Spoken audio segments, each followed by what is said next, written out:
மனிதர்களை பிறப்பின் அடிப்படையில் ஒருவர் பிரம்மன் தலையில் பிறந்தவர் உயர் பிறப்பு, ஒருவர் பிரம்மனுடைய காலில் பிறந்தவர் கீழ்பிறப்பு என்று, மனிதர்களை மேல்பிறப்பு கீழ்பிறப்பு என்று உலகம் சொன்னபோது ஒரே ஒரு தலைவர் தான் சொன்னான், பிறப்பில்லடா மேல்பிறப்பு கீழ்பிறப்பு, எல்லோரும் சமமான உடன்பிறப்பு என்று. கலைஞரின் உடன்பிறப்புகளை உங்கள் அனைவருக்கும் என்னுடைய பணிவான வணக்கம். அண்ணே அண்ணே நான் பாத்துக்கிறேன். உணர்ச்சி வசப்பட்டு இங்க ஒரு ஆளு அஞ்சு ஒரு ஆள் பயங்கரமா உற்சாக பானத்துல கொஞ்ச நேரம் சரியான அண்ணா. சரிண்ணா, நன்றிண்ணா.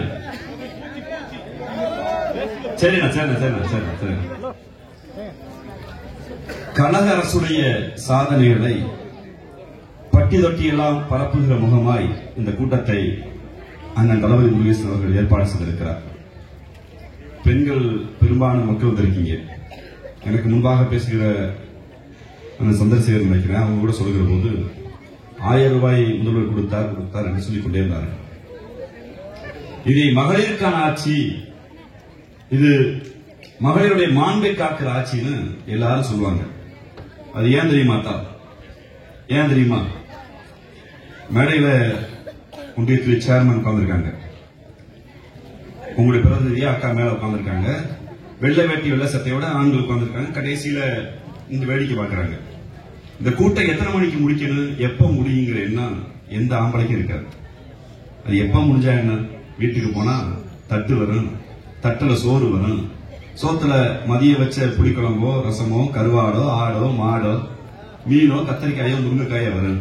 வக்கனை ஆண்கள் தின்னுட்டு, ஏண்டியம்மா சோத்துல உப்பு இல்லையே, ரசம் விஷம் மாதிரி இருக்கு என்ன ஆம்பளை நொண்ணநாயம் பேசுவாங்க. ஆனா இந்த கூட்டம் எப்ப முடியும், வீட்டுக்கு போனா வேலைக்கு போன ஆள் வந்துருவாரு, பள்ளிக்கூடத்துக்கு போன பிள்ளைங்க வந்துருமே, இங்க அக்கறையும் எண்ணமும் உட்கார்ந்துருக்க ஆத்தாக்களுடைய முகத்துல எல்லாரையும் தெரியுது. உங்களுக்கு இருக்க அந்த அக்கறை எண்ணம் மேலே விட்டிருக்கிற சேர்மன் அவர்களுக்கும் இருக்கு. என்னத்தான் சேர்மன் ஆனாலும் அடுப்பங்கிற இடமும் எங்க அக்கா தளபதி தான். இதுதான் யதார்த்தம். அந்த அக்காட்ட போய் நீ என்னக்கா பண்றேன்னு கேட்டா, என்ன வேலைக்கா பண்றேன்னு கேட்டா, எங்க அக்கா சொன்ன, நான் வீட்டுல சும்மாதானே இருக்கேன், நான் வீட்டுல சும்மாதானே இருக்கேன். இங்க இருக்கிற எல்லா பெண்கள்டையும் ஆத்தா நீ என்னத்தா பண்றேன்னு கேட்டா, நாங்க என்ன சும்மாதானே இருக்கோம் அப்படிங்கிற குரல் தான் வரும். வீட்டுக்காரர் என்ன பண்றாருன்னு கேட்டா, அவர் ஆட்டோ ஓட்டுறாருங்க, அவர் கால் டாக்ஸி ஓட்டுறாருங்க, அவர் டீ மாஸ்டரா இருக்காருங்க, அவர் புரோட்டா மாஸ்டரா இருக்காங்க, அவர் கோயம்புத்தூர்ல வேலை பார்க்கறாருங்க, அவர் திருப்பூர் பணியங்கம்ல வேலை பார்க்கறாருங்க. பையன் படிச்சு முடிச்சுட்டு மெட்ராஸ்க்கு போறதுக்கு காத்திருக்காங்க. நீ என்னத்தான் பண்ற? நான் சும்மாதானே இருக்கேன். உண்மையிலேயே நீங்க சும்மா இருக்கீங்களா?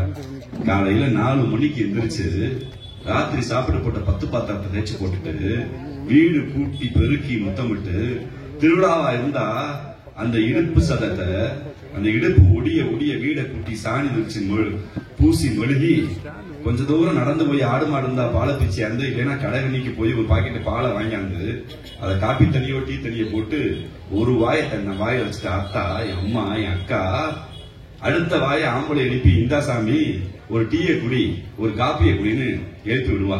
அந்த ஆம்பளையால முதல் டீயை வீட்டை குடிச்சிட்டு 2வது டீக்கு ஊரு முக்குக்கடை டீ கடைக்கு போய் ஊர் நாயம் பேசுவார். என் ஆத்தா அடுத்து காலையில போய் இட்லியா தோசையா சப்பாத்தியா பழைய கஞ்சியா எதை வைக்கலான்னு அங்க போய் கத்தரிக்காய் மாங்காய் வாங்குறதுக்குள்ள, கொள்ள வேலை தோட்ட வேலையை பார்த்துட்டு வர்றதுக்குள்ள அவ கருமாயப்படுற பாடு. ஆடு மாடு இருந்தா ஆட்டு மாட்டுக்கு இறதடி வச்சுட்டு ஆட்டு மாட்டுக்கு தண்ணி வச்சுட்டு அவ படுற பாடு அவளுக்கு தான் தெரியும். காலையில சமைச்சு கொடுத்து பிள்ளைய பள்ளிக்கூடத்துக்கு அனுப்பிட்டு, பேர பிள்ளைய சூடுக்கு அனுப்பிட்டு, ஆம்பளையால வேலைக்கு அனுப்பிட்டு, கிராமமா இருந்தா 100 நாள் வேலை, அதையும் மூடிங்கிற பாவி இன்னைக்கு 100 நாள் வேலைக்கு சம்பளம் இல்லைன்னு ஒட்டு மொத்தமா மூடிட்டாரு இந்த நாட்டுடைய பிரதமர் அமைச்சர் மோடி. இல்ல நகரமா இருந்தா 2 வீடு போய் 10 பாத்திரம் தேய்ச்சு ஒரு 200 ஓவா சம்பளத்தை வாங்குறான்னு எங்க அம்மாவும் என் ஆத்தாவும் என் தங்கைகளும் படுற பாடு. மதியம் திருவிழா கிழமை வந்து ஆட்டையோ மாட்டையோ மீதியை எடுத்து இல்ல சாம்பாரையோ ரசத்தையோ வச்சு குழம்பு வைப்போம். குழம்பு வச்சுட்டு 2 மணிக்கு ஆத்தா கொஞ்சம் நன்னையவா கொஞ்சம் தூங்குவா. திருப்பி 4 மணிக்கு இந்த காப்பி தண்ணியை போட்டுட்டு ராத்திரி இதே பாடுபட்டுட்டு குடும்பத்துல முதல்ல எந்திரிச்சிட்டு கடைசியா தூங்குவா என் ஆத்தா. அப்பம் பாக்குற எல்லா வேலையும் என் அம்மா பாப்பா, ஆம்பளை பாக்குற எல்லா வேலையும் என் பெண்கள் பாப்பாங்க. அப்பா காட்டுக்குள்ள ஆடு மேய்ச்சா அந்த கஞ்சி தட்டியை தூக்கிட்டு போய் ஒத்தையில விழுப்பா. அப்பா வளையத்து கொண்டாந்து மீனை கொண்டு வந்தா தெரு தெருவா கிராமத்துல என் ஆத்தா மீனை விற்பா. அப்பா கட்டடம் கட்டுனா என் அம்மாக்கள் மேல தண்ணி அடிப்பா. அப்பா சாந்து குளிச்சா கண்ட தூக்கி என் ஆத்தா கொண்டு போவா. ஆம்பளை ஏர் ஓட்டுனா என் ஆத்தாவும் அம்மாவும் விதை விதைச்சிட்டு காக்கா கட்டுவா. ஆம்பளை பாத்தி கட்டுனா என் அம்மாவும் அக்காவும் கூடவே களை எடுப்பா. ஆம்பளை பாக்குற எல்லா வேலையும் இந்த சமூகத்துல பெண்கள் பார்த்தாலும் என் ஆத்தாள்கிட்ட போய் என்ன ஆத்தா பண்றேன்னா சும்மாதானே இருக்கேன். நீங்க சும்மாவா இருக்கீங்க? அந்த ஏளன பேச்சு வந்த போது பெண் என்றால் வீட்டுக்குள் சும்மாதானே இருக்கிறார், பொம்பளை தானே சும்மாதானே இருக்காங்க ஏளன பேச்சு வந்த போது இந்த குரல் யாருக்கு கேட்டதோ இல்லையோ ஒரு தலைவருக்கு கேட்டது. முத்துவேல் கருணாநிதி ஸ்டாலின் உங்க அன்பு தலைவருக்கு கேட்டது. அதனால் தான் சொன்னார், என் அம்மா, என் ஆத்தா, என் தங்கை, என் அன்பு மகள் யாரும் சும்மா இருக்கிற அவர்களுக்கான ஊதியத்தை நான் மாதம் 1000 ரூபாயை கொடுக்கிறேன் என்று மகளின் உரிமை தொகையில் பெயர் வைத்தார். அந்த 1000 ரூபாயில நீங்க கோட்டை கட்ட முடியாது. அந்த 1000 ரூபாயில தங்க நகையா வாங்கி போட முடியாது. அந்த 1000 ரூபாயில மச்சுவல் கட்ட முடியாது. 1000 ரூபாயில புல்லட்டோ கார வாங்க முடியாது. ஆனால் அந்த 1000 ரூபாய்க்கு இருக்க சூத்திரம் என்னன்னா அந்த 1000 ரூபாய் என்பது பெண் என்றால் வீட்டுக்குள் உட்கார்ந்தேதானே இருக்கா, பெண் எதுக்கும் உதவ மாட்டான்னு இந்த உலகம் சொன்ன போது என் அம்மாக்களுக்கும் என்னுடைய ஆத்தாக்களுக்கும் அவர்கள் நாட்டுக்காய் உழைக்கிறார்கள், அதற்கு சம்பளத்தை நான் கொடுக்கிறேன் என்று சொன்ன அந்த முதலமைச்சருடைய ஆட்சி தான் இந்த ஆட்சி. அந்த சாதனையை தான் உங்களோடு விளக்கம் வந்திருக்கிறார். அன்பு கொண்ட மக்களே, என்னுடைய அண்ணன் சந்திரன் பேசினார் அல்லவா, மராட்டிய என்கிற மாநிலம் நவ நிர்மல் சேனா என்ற ஒரு கட்சி, அந்த கட்சியுடைய தலைவர் மரியாதைக்குரிய ராஜ் தாக்கரே லட்சக்கணக்கான தொண்டர்களை கூட்டி நிறுத்தி இருக்கிறார். எந்த ராஜ் தாக்கரே 50 ஆண்டுகளுக்கு முன்பே வீதிகளில் போய் தமிழ் பேசிய போது, 50 ஆண்டுகளுக்கு முன்பு மும்பை போய் தமிழர்கள் பிழைக்க போன போது தமிழர்கள் எங்கள் வேலையை சுரண்டுகிறார்கள், தமிழர்களை வெளியேறுங்கள் என்று தமிழர்களை அடித்த சிவசேனா கட்சியிலிருந்து பிரிந்த ராஜ் தாக்கரே இன்று சொல்லுகிறார், இந்தியர்களே, மராட்டியர்களே, இதோ தெற்கே ஒரு நாடு இருக்கிறது, அதற்கு தமிழ்நாடு என்று பெயர். அந்த நாட்டுக்குள் முத்துவேல் கருணாநிதி ஸ்டாலின் முதலமைச்சர் இருக்கிறார். அவரிடம் கற்றுக்கொள்ளுங்கள். அவர் தாய்மொழியான தமிழை எப்படி பாதுகாக்கிறார் தெரியுமா? தன் உயிரை கொடுத்து தன் ஆட்சியே போனார் என்று பாதுகாக்கிற அந்த முத்துவேல் கருணாநிதி ஸ்டாலினை பார்த்து, மராட்டியர்களை பாடம் முடியுங்கள், மராட்டியர்களை உங்கள் தாய்மொழியான மராட்டி மொழியை கற்றுக்கொள்ளுங்கள், வங்கிகளில், ரயில் நிலையங்களில், பாட புத்தகத்தில் இனிமேல் மராட்டியம் இருக்கும், அதற்கு ஸ்டாலின் வழிகாட்டுகிறார் என்று மராட்டியத்தில் இருக்கிற ஒரு கட்சியின் தலைவர் பேசுகிறார். உண்மையிலேயே இந்த நாட்டின் தலைவர் இந்தியாவுக்கு வழிகாட்டி இருக்கிறார்.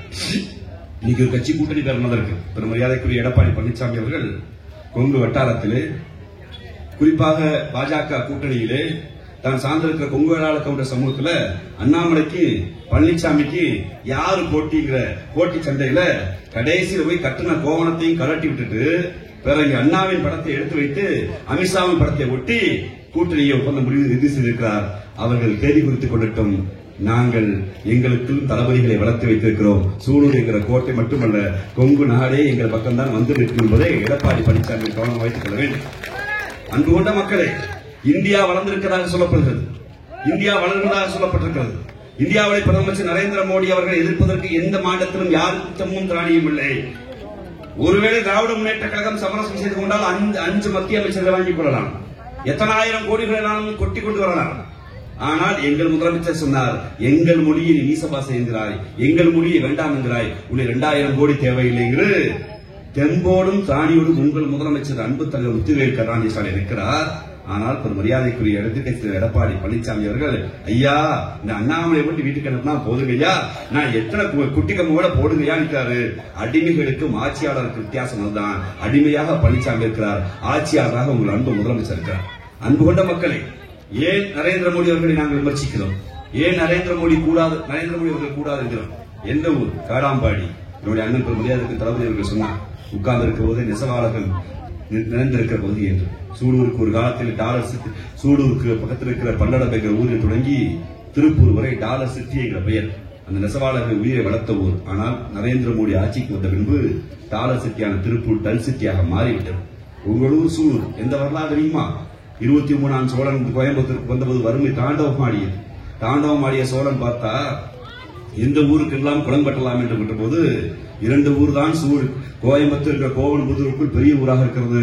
ஒன்று பட்டீஸ்வரர் அமைந்திருக்கிற அந்த பேரூர் என்கிற ஊர், அந்த தாய் கிராமத்துக்கு தந்தை கிராமமாக இருந்த சூலூர் என்கிற உங்கள் ஊர் வரலாற்றில் கிறிஸ்து பிறப்பதற்கு 200 ஆண்டுகளுக்கு முன்பே ஈரானோடும் ஈராக்கோடும் வணிகத்தோடு வைத்திருந்த அந்த சூலூர் என்கிற உங்கள் ஊருக்குள் தான் எங்கள் முதலமைச்சருடைய பெருமைகளை சாதனைகள் நாங்கள் பேச வந்திருக்கிறோம்.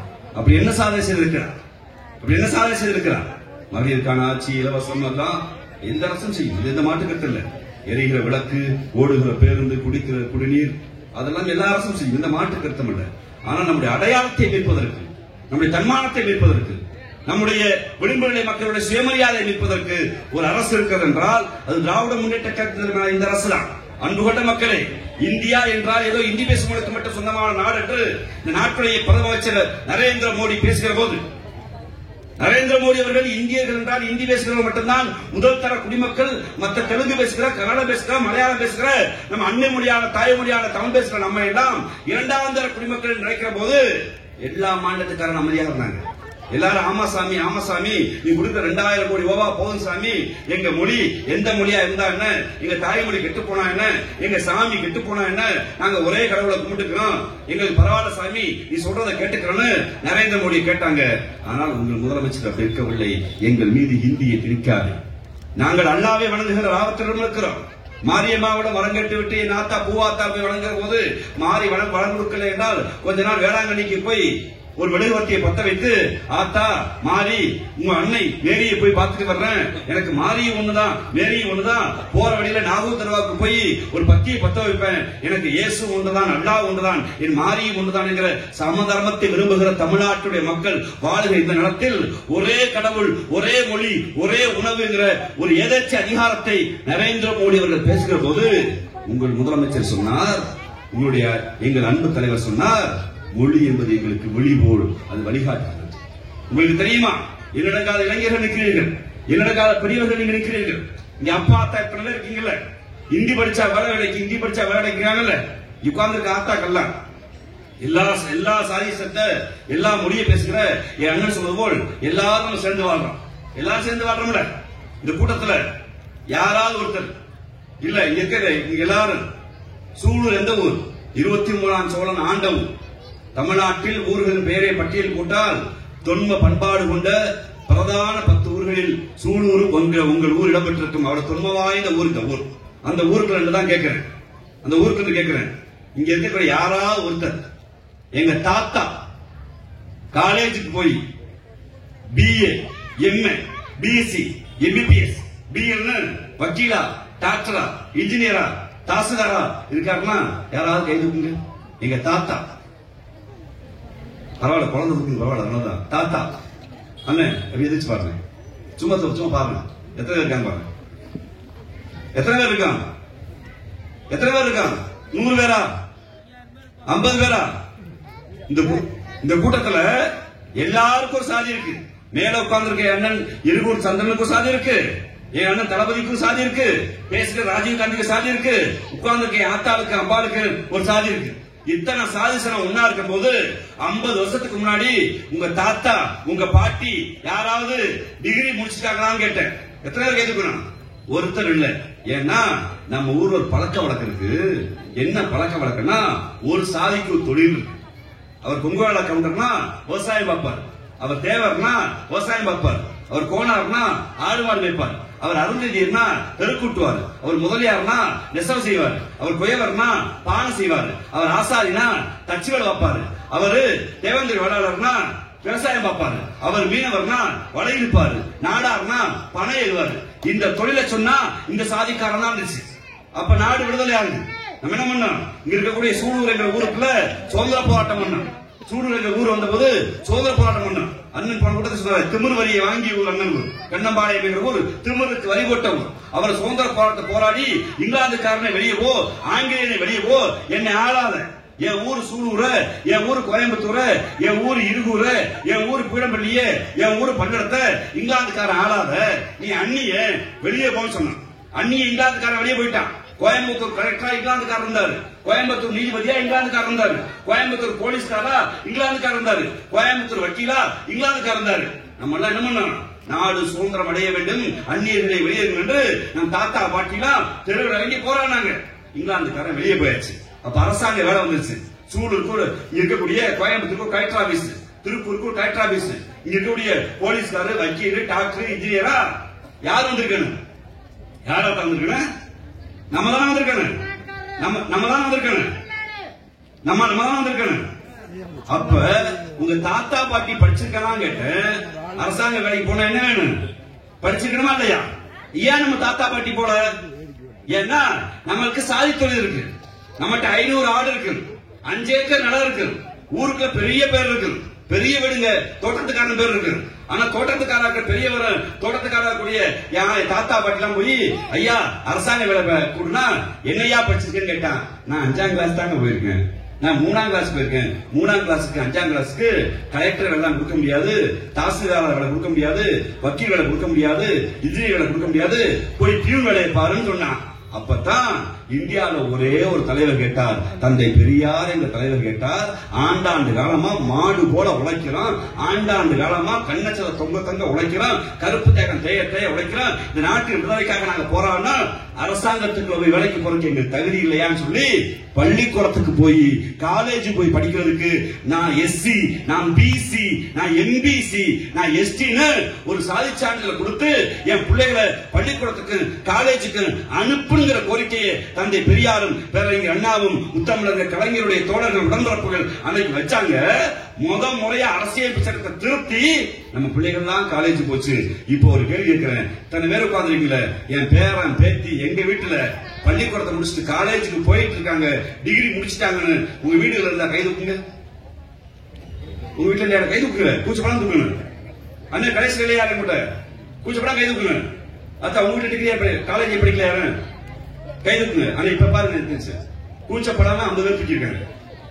இதைத்தான் பாருங்க, கூச்சப்படாம 50 பேர் தூக்கிருக்காங்க. திமுக என்ன செய்தது கேட்டால் சொல்லுங்கள். நீ இந்த சாதிக்காரன் படிக்காத சொல்லும்போது எல்லா சாதிக்காரனும் படிக்கிறது சட்டம் கொண்டது கட்சி திமுகயா? அது சாதிச்ச திமுக. அந்த கட்சியோட தலைவர் தான் இன்னைக்கு சொல்லுகிறார், எங்கள் மீது இந்திய திணிக்காதீர்கள். ஏன் இந்திய திணிக்காத? இந்திய திணிச்சதுனால இந்தியால எந்த மாநிலம் பாதிக்கப்பட்டுச்சு? எந்த மாநிலம் தெரியுமாத்தா? இன்னைக்கு ஹிந்தி பேசுறாங்க நம்ம ஊர்ல, கடாம்பாடியில குல்ஃபி விற்கிறவங்க, பானிபூரி விற்கிறவங்க, இவங்கள யார் தெரியுமா? நல்லா ஹிந்தி பேசுவாங்க. பெருமரியாதைக்குரிய அண்ணாமலையை விட, ஹச்ராஜாவை விட, ஏன் அமித்ஷாவை விட நல்லா ஹிந்தி பேசுகிற ஹிந்தி பண்டித்துக்கெல்லாம் எந்த ஊருக்கு வந்துட்டான்? நம்ம ஊர் தமிழ்நாட்டுக்கு குல்ஃபி விற்கவும் பானிபூரிக்கு வந்துட்டாங்க. ஏன் தெரியுமா? அவர்களுடைய தாய்மொழி ஹிந்தி இல்ல. அவர்கள் தாய்மொழி இந்தி இல்ல. இந்தியா என்றால் இந்தி பேசுவதற்கு மட்டும் சொந்தமான நாடு என்று நரேந்திர மோடி சொல்கிறார். உண்மையிலே இந்தியா என்பது இந்தி பேசுவதற்கு மட்டும் சொந்தமான நாடு இல்லை. இந்தியாவுடைய காலடியில் காஷ்மீர் என்ற மாநிலம் இருக்கிறது, அவருடைய தாய்மொழி காஷ்மீரி. இமாச்சல பிரதேசம் என்ற மாநிலம் இருக்கிறது, அவருடைய தாய்மொழி பஹாயி ஹிந்த். இருக்கக்கூடிய பஞ்சாப் என்ற மாநிலம் இருக்கிறது, அவருடைய தாய்மொழி பஞ்சாபி. ராஜஸ்தான் என்ற மாநிலம் இருக்கிறது, அவருடைய தாய்மொழி மார்வாரி ராஜஸ்தானி. குஜராத் என்ற மாநிலம் இருக்கிறது, அவருடைய தாய்மொழி குஜராத்தி. மராட்டியம் என்ற மாநிலம் இருக்கிறது, அவருடைய தாய்மொழி மராட்டியம். உத்தரப்பிரதேசம், மத்திய பிரதேசம், பீகார், ஜார்க்கண்ட், சத்தீஸ்கர் என்ற மாநிலம் இருக்கிறது, அவருடைய தாய்மொழி அவதி, அவதி, கனோஜ், மைதிலி, போஜ்புரி, சாந்திரி என்கிற 5 மொழிகள். இங்க அசாம் என்ற மாநிலம் இருக்கிறது, அவருடைய தாய்மொழி அசாமி. அருணாச்சல பிரதேசம் என்ற மாநிலம் இருக்கிறது, அவருடைய தாய்மொழி அசாமி. மேகாலயா என்ற மாநிலம் இருக்கிறது, அவருடைய தாய்மொழி காரா, காசி, கோரா. திரிபுரா என்ற மாநிலம் இருக்கிறது, அந்த மாநிலத்தின் தாய்மொழி திரிபுரி. நாகாலாந்து என்ற மாநிலம் இருக்கிறது, அவருடைய தாய்மொழி நாகா. ஒரிசா என்ற மாநிலம் இருக்கிறது, அவருடைய தாய்மொழி ஒரியா. மேற்கு வங்கம் என்ற மாநிலம் இருக்கிறது, அவருடைய தாய்மொழி வங்காளம். கர்நாடகா என்ற மாநிலம் இருக்கிறது, அவருடைய தாய்மொழி கன்னடம். கோவா என்ற மாநிலம் இருக்கிறது, அவருடைய தாய்மொழி கொங்கிணி. இருக்க ஆந்திரா, தெலுங்கானா என்ற மாநிலம் இருக்கிறது, அவருடைய தாய்மொழி சுந்தர தெலுங்கு. பக்கத்தில் கேரளா என்ற மாநிலம் இருக்கிறது, அவருடைய தாய்மொழி மலையாளம். அன்னை தமிழ்நாடான நம்முடைய தாய்மொழி செம்மொழியான தமிழ். இத்தனை மொழிகள் இருக்கிறது. இவ்வளவு மொழிகள் இருக்கிற போது நாட்டுடைய பிரதம அமைச்சர் சொல்கிறார், ஹிந்தி தான் அடையாளம் என்கிறார். இதையே தான் 1950 சொன்னாங்க, ஹிந்தி படிங்க நாடு முன்னேறணும். இந்த யூபி காரங்க, பீகார் காரங்க, மத்திய பிரதேசக்காரங்க ஆமா ஹிந்தி படிச்சா வேலை கிடைக்கும் போல, ஹிந்தி படிச்சா முன்னேறலாம் போலன்னு அந்த சகோதரர்லாம் ஹிந்தி படிக்க ஆரம்பிச்சான். தமிழ்நாட்டில் எங்கள் தலைவர்கள் சொன்னார்கள், வேணாம் நான் ஹிந்தி படிக்க மாட்டேன், எங்கள் அன்னை மொழி தமிழ் மொழி ஆரோக்கியமான மொழி. உலக தொடர்புக்கு நாங்கள் ஆங்கிலத்தை படித்துக் கொடுக்கிறோம். உலக தொடர்புக்கு ஆங்கிலத்தை படிக்கிறோம், உள்ளூர் தொடர்புக்கு தாய்மொழியான தமிழை படிக்கிறோம். இந்தி எங்களுக்கு வேண்டாம். இந்தியை திணித்த போது எங்களுடைய பாட்டங்கள் தாத்தாக்கள்லாம் இதே சூடூர்லையும், இதே உடுமலைப்பேட்டையிலும், இதே பொள்ளாச்சியிலையும், இதே பிறமாடு தாத்தா தண்டாயுதபாணிகள் எண்ணிடங்காத மாணவர்கள் தெருக்கு வந்து தன்னுடைய உடம்புல மண்ணெண்ணையை ஊத்திக்கிட்டு கொளுத்தி செத்து போனாங்க.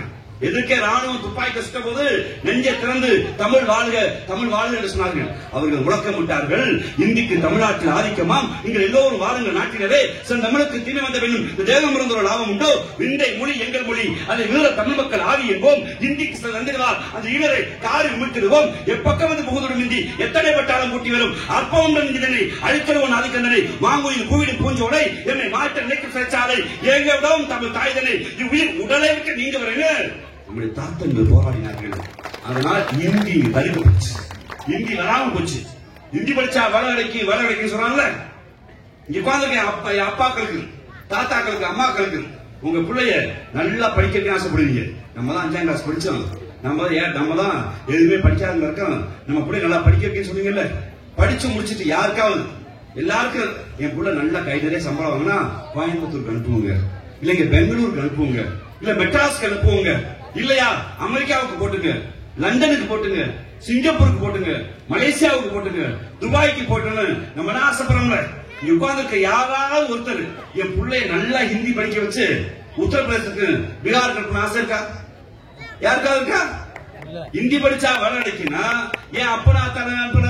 ஏன்னா அப்பனுக்கு அத்தாவுக்கு தெரியும் நல்லா ஹிந்தி பேசுறான். பாவம் என் ஊர்ல 100 ரூபாய் கொடுத்தா மாடு மாதிரி உழைக்கிறான், 100 ரூபாய் கொடுத்தா நான் பார்க்காத வேலையை பார்க்கிறான், 100 ரூபாய் கொடுத்தா பெரிய கட்டத்தை பாவம் அப்படி உடைக்கிறான். என்னை விட முழு வெள்ளையா இருக்கான், அழகா இருக்கான். ஆனா ஒரு உருளைக்கிழங்கி ஒரு கவன் சோத்தையும் வச்சுட்டு பாவம் அந்த பிள்ளைய அந்த பாடுபடுதுங்க. அந்த ஊருக்கு ஏன்டா என் புள்ள போய் பாடுபடுங்க என்ன உங்களுக்கு இருக்கு? ஏன்னா அந்த சகோதரர்கள்லாம் தன் தாய்மொழியில மறந்து இந்திய படிச்சான். 1வது 2வது 3வது 4வது 5வது 6வது 7வது 8வது ஆல் பாஸ் போட்டான். 9வது போகும்போது அவன் இந்தியில படிச்சதுனால, அவன் தாய்மொழியை மறந்ததுனால அறிவியல், கணக்கு, சமூக எல்லாம் அவனுக்கு மண்டையில ஏறல. ஸ்கூலு படிச்சது போது போய் அப்பா பார்த்த வேலைய போய் ஆடு மாட மெய், அப்பா பார்த்த வேலைய தெருக்கூட்டு, அப்பா பார்த்த வேலைய பானசி, அப்பா பார்த்த வேலைய வளையலு, அப்பா பார்த்த வேலைய மறையரு, அப்பா பார்த்த வேலைய விவசாயம் பண்ணு. இந்த யூபிக்கார பீகார்கார பசங்களை அவங்க தாத்தா அவங்க அப்பாவு குடும்பத்துறையிலேயே பாரியான்னு சொன்னான். 16 வயசாச்சு. அந்த பையன் சொன்னா, அப்பா கல்யாண வயசாச்சு, இந்த ஊர்ல வேலை பார்த்தா வெறும் 70 ரூபாய் கிடைக்குது, இந்த ஊர்ல வேலை பார்த்தா வெறும் 80 ரூபாய் கிடைக்குது. எந்த ஊருக்கு போய் பிழைக்கலாம்னா நம்ம அம்மா அத்தாவுக்கு கோயம்புத்தூர் வேலை பார்த்தா மாசம் 20,000 தான் கிடைக்குது. நீ மெட்ராஸ் போப்பா, நீ மெட்ராஸ் வேலை பார்த்தா ஒரு 50,000 கிடைக்குது. நீ அமெரிக்கா போப்பா, நீ லண்டன் போப்பான்னு நமக்கு கனவுலாம் அண்டை நாடகம் இருக்கு. ஆனா பீகார்கார யூபிக்காரனுக்கு வெறும் 70 ரூபாய் கிடைக்குது. எந்த ஊருக்கு போனா பிழைக்கிறானா, எந்த ஊர் சொல்லிச்சோ ஹிந்தி தெரியாது போடான்னு சொல்லிச்சோ அந்த ஊருக்கு இந்த ஹிந்தி படித்துக்கன்னா ஒரு நாளைக்கு 200 ரூபாய் 300 ரூபான்னு இந்த ஊருக்கு பிழைக்க வந்துட்டான். ஏன்னா தன் தாய்மொழியில கல்வி மறுக்கப்பட்டுச்சு. இன்னைக்கு அவனுக்கு ஸ்கூல்னா ஒண்ணுமே இல்லை. ஆனா நம்ம ஊர் அப்படியா? சூலூருக்கு நடு ராத்திரி 1 மணிக்கு போனீங்கன்னா கோயம்புத்தூர் போறதுக்கு பஸ் இருக்கு, சூலூர்ல இருந்து பல்லடத்துக்கு போறதுக்கு பஸ் இருக்கு, சூலூர்ல இருந்து மதுரைக்கு போறதுக்கு பஸ் இருக்கு, சூலூர்ல இருந்து ராமேஸ்வரம் போறதுக்கு பஸ் இருக்கு, சூலூர்ல இருந்து திருநெல்வேலி போறதுக்கு பஸ் இருக்கு, திருநெல்வேலி போனீங்கன்னா நடு ராத்திரில இது கன்னியாகுமரி போற பஸ் இருக்கு, கன்னியாகுமரி திருவனந்தபுரத்துக்கு போற பஸ் இருக்கு, கன்னியாகுமரி ராமேஸ்வரத்துக்கு பஸ் இருக்கு, ராமேஸ்வரத்துல இருந்து மயிலாடுதுறைக்கு, நாகூருக்கு, வேளாங்கண்ணிக்கு போற பஸ் இருக்கு, வேளாங்கண்ணி கோயில இருந்து எத்தனை மணிக்கு தஞ்சாவூருக்கு, திருச்சிக்கு, சேலத்துக்கு பஸ் இருக்கு, சேலத்துல இருந்து எத்தனை மணிக்கு சென்னைக்கு பஸ் இருக்கு. 24 மணி நேரமும் பேருந்துள்ள தமிழ்நாடு. இந்தி தெரியாத சொன்ன தமிழ்நாடு போக்குவரத்து துறையில் வளர்ந்த முதல் மாநிலம். ஆனால் இந்தி படித்த யூபி, பீகார் 23வது மாநிலம். என் ஊர்ல என் அம்மாவுக்கு அக்காவுக்கு காய்ச்சல் வந்தா என்ன பண்ணணும்னா பேரனை கூப்பிட்டு மெடிக்கல் போய் மாத்திரை வாங்கிக்கணும்.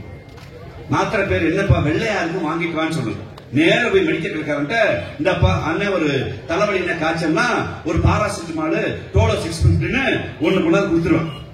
சரியா இல்லையா? ஏன்தா பாக்கு என்னாச்சு 2 நாளா காய்ச்சல் இருக்க, போய் மாறி ஆத்தாட்ட ஆத்தா மாறி உடம்பு சோத்த கொண்டு திண்ணீர் நெத்து நிறைய பூசிட்டு வீட்டுல தூங்குவாரு ஆத்தா. நேரம் நடந்து போய் பக்கத்துல அஸ்லாம் பாஷா டாக்டர் இருக்காரு.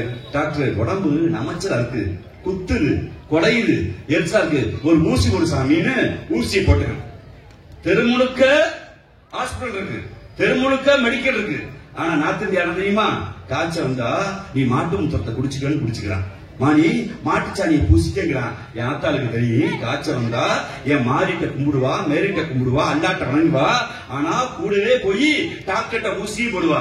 என் நம்பிக்கை ஒரு பக்கம், அறிவியல் இருக்கிற சமூகம் வளர்ந்த தமிழ்நாடு சமூக மேம்பாட்டில் தனிமனித வளர்ச்சியில் முதல் மாநிலம், இந்தி படிக்காத மாநிலம், இந்தி படித்த பீகார், யூபி 24வது மாநிலம். அவன் எங்கிட்ட சொல்றான், இந்தி படி வேலை கிடைக்குன்னா உன்னை விட நாங்க எங்கேயோ வளர்ந்துருக்கேன். என்னிடங்காத இளைஞர்கள் இருக்கிறார்கள். உங்க வீட்டுல எங்களை எல்லாரும் இருக்கீங்க. இன்னைக்கு மரியாதைக்குரிய நடிகர் விஜய் அவர்கள் கட்சி ஆரம்பிச்சிருக்காங்க. நடிகர் ஒரு கட்சி ஆரம்பிச்சிருக்காரு. எல்லாரும் சொல்றாங்க, ஆத்தா சொல்லுங்க நான் ஓட்டு போட மாட்டேன்னு. ஆத்தா நீ போட மாட்டேன், அவன் பேரன் சொல்லுவான், விஜய் நல்லா நடிக்கிறாரு. அந்த பேரன் சொல்லு, ஐயா சாமி உனக்கு வரலாறு சொல்லி தர்றேன். என்ன வரலாறு கேட்டானா, இப்ப நம்ம ஊர்ல சூப்பர் ஸ்டார்னா நடிகர் ரஜினிகாந்த் இருக்காரு. நீங்க அஜித் குமார் படம் வெளியே வந்திருக்கு, நாளைக்கு நடிகர் விஜய் படம் வெளியே வரும். இங்க சந்தானமும் இங்க இருக்கக்கூடிய உங்க ஊர்ல பெருமரியா பிறந்த பெருமரியாதைக்குரிய சத்யராஜன், பெருமரியாதைக்குரிய தோழர் மணிவண்ணன், பெருமரியாதைக்கு உங்க வீட்டு பிள்ளை சிவகுமாரும் சூர்யாவும் சினிமா துறையில வளர்ந்து நிற்காங்க. தமிழ்நாட்டின் நடிகர் என்றால் 50 கோடி வாங்குவனு, 50 ரூபாய் வாங்குறவனு 200 கோடி ஓவா சம்பளம் வாங்குற விஜய் முதற்கொண்டு இத்தனை நடிகர் இருக்காங்க. இந்த தமிழ் சினிமாவிலிருந்து ஒரு 60 ஆண்டுகளுக்கு முன்பு பிரித்து போன தெலுங்கு சினிமா, என்.டி. ராமாராவ் பெரிய மனிதர். இன்னைக்கு அந்த ஊர்ல சிரஞ்சீவிங்கிற சூப்பர் ஸ்டார் இருக்காரு. அந்த ஊர்ல இன்னைக்கு ராஜமௌலிங்கிற ஒரு டைரக்டர் இருக்காரு. அங்க இருக்கக்கூடிய எத்தனை நடிகர்கள் இருக்காங்க. அதே போல் 30 ஆண்டுகளுக்கு முன்பு நம்ம பிரிஞ்சு போன கன்னட சினிமா, கர்நாடகால இங்கே ராஜ்குமார் சூப்பர் ஸ்டார் இருந்தாரு, புனித் ராஜ்குமார் இருந்தாரு. இன்னைக்கு யாசுங்கிற ஒரு நடிகர் இருக்கார். இன்னைக்கு பெரும் மரியாதைக்குரிய நம்முடைய தோழர் பிரகாஷ் ராஜ்ங்கிற ஒரு நடிகர் இருக்கிறார். அதே போல் 20 ஆண்டுகளுக்கு முன்பு நம்ம சினிமாவில இருந்து பிரிந்து போன கேரளாக்குள்ள சூப்பர் ஸ்டார் நம்முடைய மோகன்லால், மம்முட்டி என்று எண்ணிடங்காத நடிகர் இருக்கிறார்கள். மலையாளத்துக்கு ஒரு சினிமா இருக்கு, கர்நாடகாவுக்கு ஒரு சினிமா இருக்கு. தமிழ்நாட்டில் எந்த கட்சி யார் ஆரம்பிச்சாலும் நான் பெரிய நடிகர், அடுத்த நாளே முதலமைச்சர் சினிமா கனவு இருக்குன்னா தமிழ் சினிமான்னு ஒன்று இருக்கு. அவர்கிட்ட கேளுங்க, ஏப்பா இந்த உத்தரப்பிரதேசத்துக்கு, பீகாருக்கு, மத்திய பிரதேசத்துக்கு ஏதாவது நடிகர் இருக்கானா, ஏதாவது சூப்பர் ஸ்டார் இருக்கானா, ஏதாவது சினிமா இருக்கானா? அவன் எல்லாம் ஒரு நடிகரை கட்டுறான். அமிதாப் பச்சன், சல்மான் கான். அவன் யாரா ஹிந்தி பேசுறான். ஏன் உன் தாய்மொழியான உத்தரப்பிரதேச மொழியிலேயே, பீகார் மொழியிலேயே, மத்திய பிரதேச மொழியிலேயே, ஜார்க்கண்ட் மொழியிலேயே, ராஜஸ்தான் மொழியிலேயே, பஞ்சாப் மொழியிலேயே, காஷ்மீர் மொழியிலேயே சினிமா இல்லைன்னா இவன் எல்லா வட இந்தியர்களுக்கும் ஒரே சூப்பர் ஸ்டார், ஒரே மொழி ஹிந்தி மொழி. ஆனா தென்னிந்திய மாநிலங்கள் சினிமா துறையில் கலை இலக்கியத்தில் வளர்ந்திருக்கிறது என்றால் அந்த பேரறிஞர் அண்ணாவும் முத்தமிழ் கலைஞரும் தமிழை சினிமாவுக்கு கொண்டு வந்து போய் இந்த ஊர்ல இருந்தா என் ஊர்ல குறைக்க முடியாதுன்னு எங்கள் ஊரில் உங்க ஊரில் பிறந்த ஒரு மரியாதைக்குரிய நடிகர் விஜய் மன்னிக்க வேண்டும் நடிகர் சிவகுமார் அவர்கள் சென்னை போய் என்னால நல்லா நடிக்க தெரியும், நான் பழச்சுக்கிறேன். என் ஊர்ல சொந்த ஊர்ல பிறந்தேன், என்னால் இசையமைக்க தெரியும். ஆனா இந்த ஊர் சாதி பார்த்தது, இதோ நான் மெட்ராஸ்க்கு போறேன் இன்று உலகமே தமிழே கொஞ்சுகிற அளவிற்கு வளர்ந்து நிற்கிற நம் தாத்தன் இசையானி இளையராஜா. சொந்த ஊர்ல பிறந்த என் தாத்தா பேயத்தேவர் என்னை ஏத்துக்கல. நான் பிறகு அண்ணாவை படிச்சேன், தமிழை படிச்சேன். எங்க ஊர்ல இருந்து போய் மெட்ராஸ்க்கு போறேன்னு என் அன்னை தமிழ் கொண்டாடுகிற கவிப்பேரரசு வைரமுத்து. முதலியார் பட்டியல பிறந்தேன், சாதி பார்த்தாங்க, நான் ராவத்தரா மாறி பார்த்தேன், மதம் பார்த்தாங்க. இனிமே ஊருக்கு வந்து ஆறாவது சென்னைக்கு கிளம்பி போய் தன்னுடைய இசை யானத்தால் உலகையே கை குளிக்க இசை புயல் பெரும் மரியாதைக்குரிய எங்கள் ரஹ்மான். இப்படி தமிழ் சினிமா எண்ணிலடங்காத கலைஞர்களை கொண்டிருக்கிறது என்றால் எங்கள் மொழியை நாங்கள் பாதுகாத்தோம், எங்கள் இலக்கியத்தை நாங்கள் பாதுகாத்தோம். இந்தி என்ற மொழிக்கு இலக்கியம் இல்லை. இந்திக்கு வெறும் 300 ஆண்டுகால வரலாறு. ஆனால் எங்கள் அன்னை மொழியான தமிழ் மொழிக்கு உங்களூர் சூழலிலேயே 2200 ஆண்டுகளுக்கு முன்பு தமிழின் ஈரானும் சேர்ந்து ஒரு வணிக தொடர்பு வைத்திருந்த நாணயம் வந்திருக்கிறது. எங்கள் மொழிக்கு 3000 ஆண்டுகால இலக்கியம் இருக்கிறது. எங்கள் மண்ணுக்கும் மக்களுக்கும் பெரிய மொழி வரலாறு இருக்கிறது. அந்த மொழியை கொண்டு வந்து இந்தியோட ஒப்பிட்டு இந்தி படி என்று சொல்ற போது இந்தியாவில் யாருக்கும் தெம்பும் திராணியும் அதிகாரம் இல்லை. உங்கள் முதலமைச்சர் அன்பு மகன் முத்துவேல் கருணாநிதி ஸ்டாலினுக்கு தான் அந்த திமிரும் தெம்பும் அதிகாரம் வந்தது. மிஸ்டர் மோடி அவர்களே, உங்கள் மோடி உங்களுடைய இந்தியை எங்களிடம் திருப்பதற்கு 2000 கோடி இல்ல 10,000 கோடி கொடுத்தாலும் வெளியே போயிரு, எனக்கு கொள்கைதான் முக்கியம், மக்கள் நலன் தான் முக்கியம்னு மகளிருக்கான ஆட்சியை, ஒடுக்கப்பட்ட பிற்படுத்தப்பட்ட மக்களுக்கான ஆட்சியை கொடுத்திருக்கிறார். அந்த இடத்துல அன்னைக்கு ஆளுநர் ரவி அடி வாங்கி ஓடி இருக்கிறார். எங்க வேணாலும் முட்டு, எங்களிடம் முட்டாது என்ற ஒரு தீரமிக்க தலைவருடைய சாதனைகளை இன்று என்னிடங்கா சொல்லிக் கொண்டே போகலாம். சாதனைகளை பட்டியல்படுவதற்கு திரும்ப பத்திரிகை செய்தி அதிகமா இருக்கு. கோயம்புத்தூர் என்கிற ஊர் உங்களுக்கு தெரிந்திருக்கும், வரலாற்றின் முக்கியமான ஊர். 10 தொகுதிகளை நாம் வந்து நம்முடைய கழகத்தில் ஒப்படைக்கவில்லை. கழகத்தில் 10 தொகுதி ஒப்படைக்கல, 40 தொகுதிகளை நரேந்திர மோடிக்கு நம்ம கொடுக்கல. நரேந்திர மோடிக்கு 40 தொகுதியை கொடுக்காதனால நரேந்திர மோடி 1000 ரூபாய் காசை கொடுக்க மாட்டேங்கிறார். நரேந்திர மோடிக்கு 40 தொகுதியை கொடுக்காதனால மகளிருக்கான 100 நாள் வேலை வாய்ப்பு இருக்கிற அந்த 100 ரூபாய் வேலை திட்டத்தை கொடுக்க மாட்டேங்கிறார். நரேந்திர மோடிக்கு 40 தொகுதியை கொடுக்காதனால உங்களுக்கு மெட்ரோ ரயில கொடுக்க முடியாதுங்கிறாரு. நரேந்திர மோடிக்கு 40 தொகுதியை கொடுக்காதனால நான் ஜிஎஸ்டி போடுவேங்கிறாரு. நரேந்திர மோடிக்கு 40 தொகுதியை கொடுக்காதனால 1 ரூபாய் வரியை கட்டினா அரசியல் சட்டத்திலேயே 50 காசு திருப்பி கொடுன்னு சொன்னா முடியாது, ஒரு 29 காசு தான் திருப்பி கொடுப்பேன். இங்க குடிநீருக்கு, விளக்குக்கு, சாலைக்கு, பஸ்ஸுக்கு, கல்விக்கு கொடுக்க வேண்டிய பணத்தை கொடுக்க முடியாது, ஏன்னா எனக்கு ஓட்டு போடலையே அப்படின்னு நரேந்திர மோடி சொல்றாரு. ஆனால் கோயம்புத்தூரில் 10 தொகுதியும் திராவிட முன்னேற்ற கழகத்திற்கு நம்ம அன்பு தலைவருக்கு கொடுக்கவில்லை. ஆனால் முதலில் பதவியேற்று சென்னைக்கு வெளியிலே இந்த அன்பு மகன் முத்துவேல் கருணாநிதி ஸ்டாலின் எங்க வந்தா தெரியுமா? கொரோனா என்ற பேரிடர் பாதிக்கப்பட்டு நம்முடைய இஎஸ்ஐ மருத்துவமனையில் படுத்திருந்த என் அண்ணனின் தம்பிகளை தான் கவச உடைகளை போட்டு பார்ப்பதற்கு எனக்கு வாக்களிக்கவில்லை. ஆனால் எம் மக்கள், எம் ஊர் மக்கள், என் சொந்தங்கள் என்று பார்க்க வந்த அன்பு தலைவர் தான் இந்த கோவையை இங்கு வளர்ந்திருக்கிற நகரமாய் மாற்றியிருக்கிறார். தென்னிந்தியாவின் அடையாளமாக மாறியிருக்கிற கோவையுடைய அந்த தலைவருடைய சாதனை இலக்க கூட்டத்தை தான் பேசி கொண்டிருக்கிறோம். அன்பு கொண்ட மக்களை, வாக்களிப்பது உங்கள் ஜனநாயக உரிமை. நீங்க யாருக்கு வேண்டுமானாலும் வாக்களிக்கலாம், அது உங்கள் ஜனநாயக உரிமை. ஆனால் ஒரு தலைவர் இந்தியாவில் எல்லா தேசிய மக்களும், இந்தியாவில் எல்லா மொழி பேசுகிற மக்களும், ஆம் தமிழ் போல் எங்களுக்கு தெலுங்கு, தெலுங்கு போல் மலையாளம், மலையாளம் போல் கன்னடம், ஆம் இந்தி பேசுகிறவர்களை சகோதரமாக பார்க்கிறேன் அந்த ஒரு உளவியல் மனநிலை. எந்த சாமியை கும்பிட்டாங்க? யாத்தா வேப்ப மரத்தை கும்பிடுவா, யாத்தா பாம்பை கும்பிடுவா, யாத்தா தண்ணியை கும்பிடுவா, யாத்தா சூரியனை கும்பிடுவா, யாத்தா நிலவை கும்பிடுவா, யாத்தா மாரியை கும்பிடுவா, மேரியை கும்பிடுவா, முருகனை கும்பிடுவா, விநாயகரை கும்பிடுவா, என் அண்ணன் அல்லாஹ்விட தொழுவார், இயேசுவிடம் தொழுவார், ஜெபம் செய்வார்.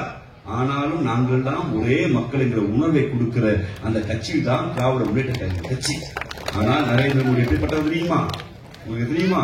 ஒரு ஊர்ல ஒரு டீ கடை இருக்கு. இந்த டீ கடை முக்குல ஒருவர் டீ ஆத்திருக்காரு.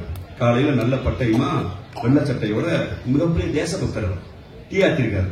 அப்ப அந்த டீ கடைக்கு தெருமுக்கு ஒரு பெரியவர் காலை தாங்கி நடந்து வந்திருக்காரு. அந்த டீ கடைக்காரர் கேட்டுக்காரு, ஐயா என்னங்க கால் முழுக்க ரத்தமா இருக்கு, சலமா இருக்கு, செருப்பு போட்டான்னு கேட்டுக்காரு. அந்த பெரியவர் சொன்னாரா, நான் ஊர்ல கீழ்சாதிக்காரர், செருப்பு போட்டா மண்ணுக்கு தீட்டு பட்டுமா, போடக்கூடாதுன்னு இருக்காரு. இதை சொன்னது யான்னு இருக்காரு அந்த டீ கடைக்காரர். இந்த நாட்டை ஆள்ற அரசாங்கம் தான் சொல்லியிருக்கு, அரசு தான் சொல்லியிருக்காங்க, நான் செருப்பு போடக்கூடாது. அந்த டீ கடைக்காரருக்கு கோபம் வந்துருச்சு. வாயா போய் அரசியலை கேட்போம்னு அந்த டீ கடைக்காரரை கூட்டிட்டு போயிருக்காரு. போய் அரசியலை கேட்டிருக்காங்க. அரசியம்மா இந்த ஊர்ல செருப்பு போடக்கூடாது, ஒரு கீழ்சாதியா, செருப்பு போட்டா மண்ணுக்கு தீட்டு பட்டுருமா, இது சட்டம் சரியில்லைமா, நீங்க மாத்தணுமான்னு இருக்காரு. அந்த அரசு சொல்லியிருக்காங்க, இல்ல எங்க ஊரை பழக்க வழக்க சட்டம் அப்படித்தான், அவர் போடக்கூடாது போங்கன்னு இருக்காங்க. அந்த டீ கடைக்காரருக்கு கோபம் வந்துச்சு. ஏயா இந்த ஊர்ல மனுஷ மக்கள் ஒன்னா இருக்காங்க, செருப்பு போடுறது கூட உரிமை இல்லையா அப்படின்னு கேட்டிருக்காரு. அப்ப அந்த பெரியவர் சொல்லிருக்காரு, ஆமா சாமி, இல்ல சாமி, என்ன பண்றதுன்னு. அப்ப டீ கடைக்காரர் சொல்லியிருக்காரு, வர தேர்தல்ல எனக்கு ஓட்டு போட்டீங்கன்னா உங்களுக்கு செருப்பு போடுற உரிமையை கொடுப்பேன் இருக்காரு. ஓ அப்படியே சாமி, சரி சாமின்னு அந்த பெரியவர் போய் ஊர் மக்கள் எல்லாம் கூட்டி, அம்மா, தாய்மார்களே, அப்பாக்களே, என் மகன்களே, நம்ம இவருக்கு ஓட்டு போட்டா அவர் நமக்கு செருப்பு போற உரிமை உங்களுக்கு இருக்காரு. அந்த மக்கள் எல்லாம் டீ கடைக்காரருக்கு ஆதரவா பிரச்சாரம் பண்ணிருக்காங்க. தேர்தல் நேரம், தேர்தல்ல அந்த டீ கடைக்காரரு வென்றுட்டார். அந்த டீ கடைக்காரரு டீ ஆத்திரக்கு முன்னாடி என்னவா இருந்தாருன்னா கட்ட பிரம்மச்சரியா இருந்தார்.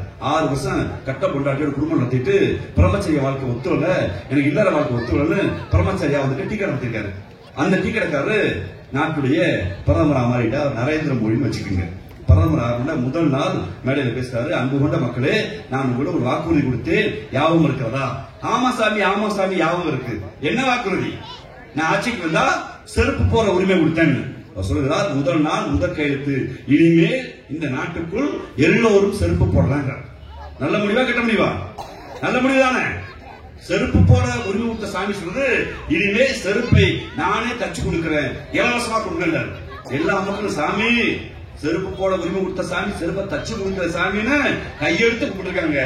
இன்னொன்னு சொல்றாரு, என்னுடைய டீ கடைக்கு எந்த கிழவன், எந்த பெரியவர் தாங்கி நடந்து வந்தாரோ அவருக்கு என் கைகளாலே செருப்பு மாட்ட போகிறேன். வருகிற இத்தனாம் தேதி இத்தனை மணிக்கு இந்த இடத்தில் அந்த நிகழ்ச்சி நடக்குகிறார். அந்த நாள் வருகிறது. ஒட்டுமொத்த பத்திரிகையாளர்கள், ஒட்டுமொத்த டிவிக்காரர்கள் கேமராவை தூக்கி அந்த கிழவனுடைய காலிலே படம் பிடிக்கிறார்கள். அந்த கிழவன் தாங்கி தாங்கி நடந்து வருகிறார்.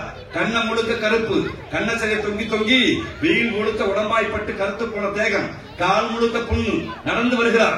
ஒட்டுமொத்த டிவிக்காரர்கள் இந்த நாட்டுடைய பிரதமரை பார்த்து, ஆகா இவரெல்லாமா தலைவர் என்கிறார். வந்து நிற்கிற போது காலை நீட்டுகிறார். பிரதமர் அவருக்கு செருப்பை கொடுத்தார். அந்த கிழவன் கையெடுத்து கொடுத்து, ஐயா ரொம்ப நன்றிங்கய்யா, ரொம்ப நன்றிங்கய்யா அப்படிங்கிறாரு. இது நல்ல செயலா கெட்ட செயலா? நல்ல செயல் தானே, ரொம்ப நல்ல செயல். அந்த கிழவன் ரொம்ப நன்றி என்றார். திரும்பி மரியாதை நரேந்திர மோடி ஊமைக்காக அவர் ரொம்ப நன்றி போய்வார் என்கிறார். அந்த கிழவன் சொல்கிறார், ஐயா எனக்கு 80 வயசு, எனக்கு செருப்பு மாட்டிட்டீங்க, எங்க பேரன் ஒருத்தர் இருக்கா ஐயா, வயசு 7ங்கய்யா, பிஞ்சு பையா, ஸ்கூலுக்கு போறாங்கய்யா, இந்த சனம் பார்த்த வேலை அவர் செருப்பு மாட்டவில்லைங்கய்யா, அவருக்கு மாட்டுங்கிறாரு. உங்க பேரனை கூப்பிடுங்கிறாரு. பேரன் குட்டி பையன் மேடைக்கு வர்றான், செருப்பு மாட்டாங்க, பேரன் உதறான், திருப்பி மாட்டாங்க, உதறான். பக்கத்துல இருந்த வட்டி கடைக்காரர் எப்படி இன்னைக்கு எடப்பாடி அடிச்சு உட்காரியான்னு சொன்னாரோ, அந்த வட்டி கடைக்காரர் ஒட்டி கடைக்காரர் கண்ணாத்தா வில்லன் மாதிரி பார்த்தசாரதிங்க அமித்ஷா ஐயா தோலை பிடிச்சு மாற்றாங்கிறாரு. அந்த பையன் அழுகிறான், மாற்றா அப்படிங்கிறாரு. அப்பதான் அந்த பிரதமர் சொல்கிறார், மாற்றா அப்படிங்கிறாரு. அந்த பையன் அழுகிறான். அந்த பெரியவர், சாமி சாமி எனக்கு வயசு 80 சாமி, எனக்கு 8ஆம் நம்பர் செருப்பு சாமி, என் பேரனுக்கு அதே செருப்பு மாட்டினா என்ன சாமி நியாயங்கிற, என் பேரனுக்கு அதே செருப்பு மாட்டா என்ன சாமி நியாயங்கிறாரு. அப்பதான் பிரதமர் நரேந்திர மோடி சொல்கிறார், ஒரே நாடு ஒரே செருப்பு எந்திரித்து ஓடுங்கிறார். பார்க்க நல்லா இருக்கணும், பார்க்க நல்லா இருக்கணும். காலையில எந்திரிச்சு கருவாடும் கஞ்சி குடிக்கிற ராஜீவ் காந்தி இருக்காரு, காலையில எந்திரிச்சு மாட்டு கட்டிங்கிற என்ன ராவத்தர் இருக்காரு, காலையில எந்திரிச்சு சாப்பாட்டுல வெங்காயமோ பூண்டோ போட மாட்டேன், வெங்காயம் பூண்டு விலை ஏன்னா எனக்குன்னு கொக்கரிக்கிற எங்க நிர்மலா மாமி இருக்காங்க. இங்க ஆடை மாடை முன்பவன் உண்டு, ஆடை மாடை கடவுளா பார்ப்பவன் உண்டு. இங்கு பன்றியை தின்பவன் உண்டு, பன்றியை தொழவன் உண்டு.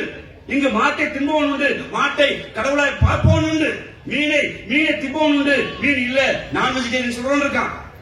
அல்லாவை கும்பிடுவன் உண்டு, இயேசுவை கும்பிடுவன் உண்டு, முருகனை கும்பிடுவன் உண்டு, கணபதியை கும்பிடுவன் உண்டு, ராமனை கும்பிடுவன் உண்டு, கடவுளே இல்லை என்று சொல்றவன் உண்டு. இங்கு இந்தி மட்டுமல்ல, இந்தி இல்லாத 1780 மொழிகள் உண்டு. இங்கு இந்தி பேசுகிறவன் மட்டுமல்ல, இத்தனை மொழி பேசுகிறவன் இருக்கிறான், இத்தனை நம்பிக்கை கொண்டவன் இருக்கிறான். நான் வேட்டி கட்டுவேன், ஆனா ஐயரு அங்குசம் கட்டுவார், என் அண்ணன் ஸ்டீவன் பேண்ட் போடுவாரு. எல்லா உடையும் எல்லா சமூகம் கொண்ட வேற்றுமை ஒற்றுமை கொண்ட நாட்டில் ஒரே உணவு, ஒரே மொழி, ஒரே சட்டம் என்கிற அந்த பாசிச போக்குங்கிற அந்த நரேந்திர மோடியை வீழ்த்துவதற்கு இந்த மண்ணில் ஒரு தலைவர் வந்திருக்கிறார். அவர்தான் முத்துவேல் கருணாநிதி ஸ்டாலின் அன்பு தலைவர். அவருக்கு துணையாய்த்தான் உங்கள் பிள்ளை, உங்களுடைய பேரன் உதயண்ணா எங்க அண்ணன் வந்திருக்கிறார். அன்பு கொண்ட மக்களே, உங்களிடம் ஒன்றை சொல்லி நிறைவு செய்ய விரும்புகிறேன். ஜெர்மன் என்ற நாடு இருந்தது. அந்த நாட்டுக்குள்ள ஹிட்லர் என்ற மனிதன் வந்தான். அந்த மனிதன் அகங்காரத்தில் திமிரில் நான் தான் வீரன், நான் பேசுற ஜெர்மானிய மொழிதான் பெரிய மொழி என்று இருமா போடுந்தான். அந்த ஹிட்லர் பக்கத்தில் இருக்க எல்லா நாட்டையும் வென்றான், ஆயுதம் கொண்டு சண்டையிட்டான், எதற்கை எவனை பார்த்தாலும் சுட்டுக் கொண்டான். நான் வீரன் என்று சொன்னான். எல்லா நாட்டையும் வென்றவன், ஜெர்மனை வென்றுவிட்டு சுவிஸை வென்றவன், டென்மார்க்கை வென்றவன், நார்வே வென்றவன், துருக்கியை வென்றவன், கடைசியாய் ரஷ்யா என்ற நாட்டுக்குள் உள்ளே போனான். உள்ளே போனபோது அந்த நாட்டுக்குள் ஜோசப் ஸ்டாலின் என்ற தலைவர் வந்தான். ஹிட்லர் என்ற அந்த நபருடைய கையில் துப்பாக்கி இருந்தது. ஜோசப் ஸ்டாலின் என்ற நபர் கையில் கார்ல் மார்க்ஸ் சொன்ன பொதுவுடைமை தத்துவம் இருந்தது. 6 மாத சண்டைக்கு பின்பு அந்த கொடுங்கோலர் ஹிட்லர் தூக்கிட்டு செத்து போனான். ஹிட்லரை ஜோசப் ஸ்டாலின் வென்றார். இங்கு நரேந்திர மோடி பாசிச தலைவர் பீகாரை வென்றிருக்கிறார், யூபியை வென்றிருக்கிறார், மாப்பியை வென்றிருக்கிறார், ஏன் கர்நாடகா வென்றிருக்கிறார். தமிழ்நாட்டுக்குள் வர பார்க்கிறார். யாவும் வைத்துக் கொள்ளுங்கள், அங்கு ஜோசப் ஸ்டாலினிடம் தத்துவமாய் கார்ல் மார்க்ஸ் இருந்தார். இந்த முத்துவேல் கருணாநிதி ஸ்டாலினிடம் தத்துவமாய் தந்தை பெரியார், பேரறிஞர் அண்ணா, முத்தமிழர் கலைஞர், எங்கள் தமிழ் ஆளுமை இருக்கிறது. ஹிட்லரை ஜோசப் ஸ்டாலின் வென்றார், வீழ்த்தினார். நரேந்திர மோடி என்கிற நாட்டின் பிரதம அமைச்சர் ஹிட்லரை முத்துவேல் கருணாநிதி ஸ்டாலின் வீழ்த்துவார், வெல்வார். வாய்ப்புக்கு நன்றி, வணக்கம்.